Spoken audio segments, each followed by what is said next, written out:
देखिए, इसी से समझ में आ जाता है कि बिहार की जनता का विश्वास और समर्थन जो तेजस्वी जी पर दिख रहा है और तेजस्वी जी के प्रति जिस तरह से बिहार की जनता खड़ी है, वो कहीं ना कहीं Bharatiya Janata party, Janata Dal you, NDA के नेताओं को बेचैन कर रही है। या इनकी जो भी कवायद चल रही है, इस कवायद के बावजूद भी बिहार की जनता का ये समर्थन नहीं प्राप्त कर सकते हैं, विश्वास नहीं प्राप्त कर सकते हैं। बिहार में नौजवानों को नौकरी और रोजगार नहीं देना चाहते हैं। वो लोग अपनी राजनीतिक स्वार्थ और राजनीतिक सिद्धि में लगे हुए हैं। ऐसे लोगों को नमस्कार, मैं हूं चंद्रशेखर और आप देख रहे हैं आगाज फर्स्ट न्यूज। देखिए, जिस प्रकार से बिहार में 4 सीटों पे उपचुनाव है और ऐसे में बात करें एनडीए गठबंधन की तो बड़ी बैठक बुलाई गई है सीएम आवास पे। इसको लेकर बात करने के लिए हमारे साथ राजद के प्रदेश प्रवक्ता एजाज अहमद हैं। कैसे देखते हैं, 4 सीटों पे उपचुनाव है, उससे पहले एनडीए गठबंधन की तरफ से बड़ी बैठक बुलाई गई है सीएम आवास पे।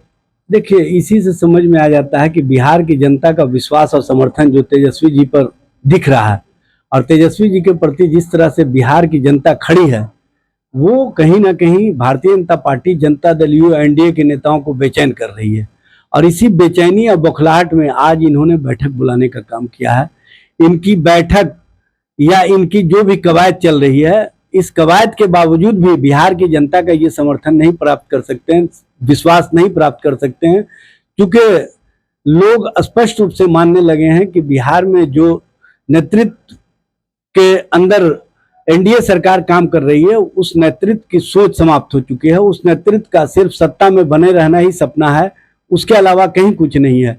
और नीतीश जी एक थके हुए मुख्यमंत्री हैं और रिटायर और कहीं ना कहीं इर्द गिर्द में वैसे लोगों के सानिध्य में हैं जो बिहार का विकास नहीं चाहते हैं, बिहार को आगे बढ़ाना नहीं चाहते हैं, बिहार में नौजवानों को नौकरी और रोजगार नहीं देना चाहते हैं। वो लोग अपनी राजनीतिक स्वार्थ और राजनीतिक सिद्धि में लगे हुए हैं। ऐसे लोगों को पता हो गया है कि नीतीश जी के नेतृत्व पर लोगों का विश्वास नहीं है, इसीलिए इस तरह की भाषा, इस तरह की बातें कर रहे हैं।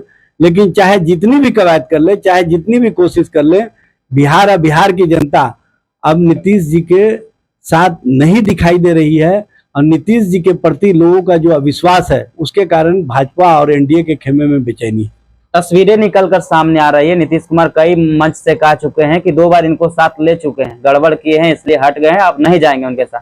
आज फिर तस्वीरें सामने आई है, उसमें कहते हुए नजर आ रहे हैं मंत्रियों, अपने मंत्री के सामने देखकर इन्हीं के कहने पर उनके साथ चल गए थे, गड़बड़ कर दिए, आप कभी जो है उनके साथ नहीं जाएंगे। कैसे देखते हैं बार बार इतनी सफाई की आवश्यकता क्यों? भारतीय जनता पार्टी के किस दबाव के कारण वो सफाई दे रहे हैं? स्पष्ट करें। जनता दल यू के नेता, आखिर क्या दबाव है? कुछ तो मामला है जो इनको बेचैन किए हुआ, और इसी बेचैनी में इस तरह की भाषा लगातार इस्तेमाल कर रहे हैं।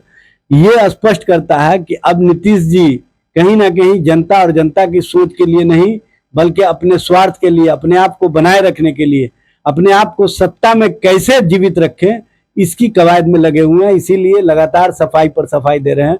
चाहे वो जितनी सफाई दे ले, अब उनको बिहार की जनता माफ करने वाली नहीं है। ऐसे भी 2025 के बाद ये लोग नजर नहीं आएंगे जिनके संबंधों में वो कहते हैं वो स्पष्ट रूप से उनके विचार नहीं है, बल्कि भारतीय जनता पार्टी का दबाव है।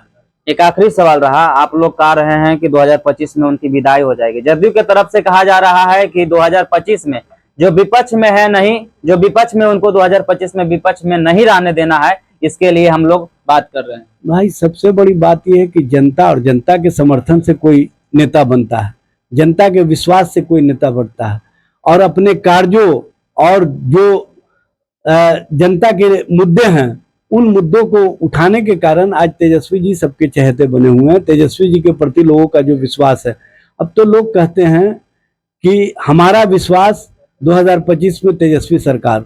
यह स्पष्ट प्रमाण है कि बिहार की जनता की ओर से आवाज आ रही है, और जब जनता की आवाज आ रही है तो ये एनडीए के नेता न 3 में है न 13 में है, इनको समझ लेना चाहिए। और इनकी स्थिति तो ये हो गई है कि ये अपने अंतर कला में और अपने आप को बचाए रखने में ही अपना समय बर्बाद कर रहे हैं, उसके अलावा कुछ नहीं है इनके पास। चलिए, ये थे राजद के प्रदेश प्रवक्ता एजाज अहमद, जिन्होंने बेखौफी तरीके से अपनी बातों को रखा। बाकी बात उपचुनाव को लेकर आप क्या सोचते हैं, और 2025 में विधानसभा चुनाव है, उसको लेकर क्या सोचते हैं, अपनी राय कमेंट में जरूर रखें।